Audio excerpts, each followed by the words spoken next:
Hello football fans, football আপডেটের পক্ষ থেকে আপনাদেরকে নতুন আরেকটা ভিডিওতে স্বাগতম। আজকের এই ভিডিওতে আমরা আলোচনা করব বাংলাদেশের পরবর্তী ম্যাচ কবে বাংলাদেশের ম্যাচের সময়সূচি এবং কোন টিম সবথেকে বেশি শক্তিশালী সেটি জানতে পারবো আজকের এই ভিডিওতে। তো ভিডিওটা শুরু করব তার আগে যে কথা না বললেই নয়, সেটি হলো আপনারা যারা আমার এই চ্যানেলে নতুন দর্শক রয়েছেন তারা মাস্ট বি চ্যানেলটি সাবস্ক্রাইব করে দিবেন, কারণ এই চ্যানেলে সবার আগে আপনি ফুটবল রিলেটেড যে কোনো তথ্য বা যে কোনো আপডেট পাবেন। এছাড়াও ফুটবল রিলেটেড যে কোনো তথ্য আপনার যদি পেতে হয় মাস্ট বি আমাদের টেলিগ্রামে জয়েন্ট হবেন। টেলিগ্রাম চ্যানেলের লিঙ্ক রয়েছে ভিডিওর ডেসক্রিপশন বক্সে।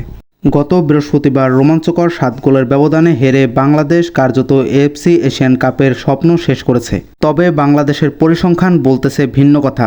তাদের হাতে রয়েছে 3টি ম্যাচ এবং এই 3টি ম্যাচে তাদের 3টিতেই জয়ী হতে হবে। তাছাড়াও তাদের গ্রুপে বাদবাকি টিম যেগুলো রয়েছে সেগুলোর পয়েন্ট কম হতে হবে বা ম্যাচগুলো তাদের পরাজয় গ্রহণ করতে হবে। তো সমস্ত সমীকরণ যদি মিলে যায় তাহলে বাংলাদেশ এএফসি এশিয়ান কাপ খেলতে পারবে। এই 3 ম্যাচের মধ্যে বাংলাদেশ প্রথম ম্যাচটি খেলেছে, যেটি কিন্তু বৃহস্পতিবার খেলা হয়েছে এবং সেই ম্যাচটি কিন্তু তারা হংকং চায়নার বিরুদ্ধে খেলেছে। ম্যাচটি খুবই হাড্ডাহাড্ডি হয়েছিল এবং ম্যাচটি কিন্তু 1-1 গোলের ব্যবধানে ম্যাচটি ড্র হয়েছে। এখন বাংলাদেশের হাতে রয়েছে 2টি ম্যাচ। এই 2টি ম্যাচ কবে খেলা হবে সেটি জানবো, তার আগে বাংলাদেশের পরবর্তী ম্যাচ কবে সেটি জানিয়ে দেই। বাংলাদেশ কিন্তু তাদের পরবর্তী ম্যাচ খেলবে ইন্ডিয়ার বিপক্ষে এবং সেই ম্যাচটি কিন্তু হবে অনেক হাড্ডাহাড্ডি একটি ম্যাচ, কারণ বাংলাদেশ এবং ইন্ডিয়ার রেকর্ড কিন্তু খুবই ভালো। তারা কিন্তু একে অপরকে ছাড় দিয়ে খেলে না বা অনেক সুন্দর খেলা হয়। তো সেই ম্যাচটি দর্শকরা দেখে অনেক বেশি উপভোগ করবে। এর আগে বাংলাদেশ ভারতের মাঠে গোলশূন্য ম্যাচ ড্র করেছে এবং এই ম্যাচটি কিন্তু বাংলাদেশে খেলা হবে এবং এই ম্যাচটি দেখা যায় বাংলাদেশ কেমন পারফরমেন্স করে।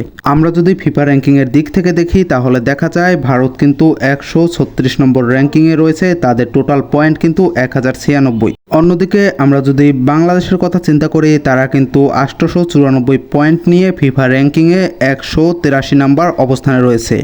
এর থেকে বিবেচনা করা যায় বাংলাদেশ কিন্তু ইন্ডিয়া থেকে 50 ধাপ পিছে রয়েছে। আমরা যদি বাংলাদেশের শেষ 5টি ম্যাচ দেখি তাহলে দেখা যায় বাংলাদেশ শেষ 5টি ম্যাচে 1টিতে জয়, 2টি ড্র ও 2টি পরাজয় হয়েছে এবং ইন্ডিয়ার শেষ 5টি ম্যাচে আমরা দেখতে পারতেছি 2টিতে জয়, 2টি ম্যাচ ড্র এবং 1টি পরাজয়। সব থেকে বিবেচনা করলে বাংলাদেশ থেকে কিন্তু ইন্ডিয়া অনেক বেশি এগিয়ে রয়েছে এবং ম্যাচটি কিন্তু খুব হাড্ডাহাড্ডি হবে। তো এই ম্যাচটি কিন্তু মাঠে করাবে নভেম্বর মাসের 18 তারিখ রাত 8টায় এবং এই ম্যাচটি আপনারা সরাসরি লাইভ উপভোগ করতে পারবেন টি স্পোর্টের মাধ্যমে। এছাড়াও মোবাইল ফোনের মাধ্যমে যারা ম্যাচটি দেখতে চান তারা মাস্ট বি চ্যানেলটি সাবস্ক্রাইব করে রাখবেন, কারণ আমি ভিডিও করে জানিয়ে দেবো কীভাবে আপনারা মোবাইল ফোনের মাধ্যমে লাইভ দেখতে পারবেন। তো আশা করি ভিডিওটা আপনাদের সবার ভালো লেগেছে। ভিডিওটা ভালো লাগলে মাস্ট বি লাইক করে দিবেন এবং কমেন্ট বক্সে অবশ্যই কমেন্ট করে যাবেন আপনি কোন টিম সাপোর্ট করেন। তো দেখা হবে নতুন আরেকটি ভিডিওতে, ততক্ষণ পর্যন্ত বাই বাই।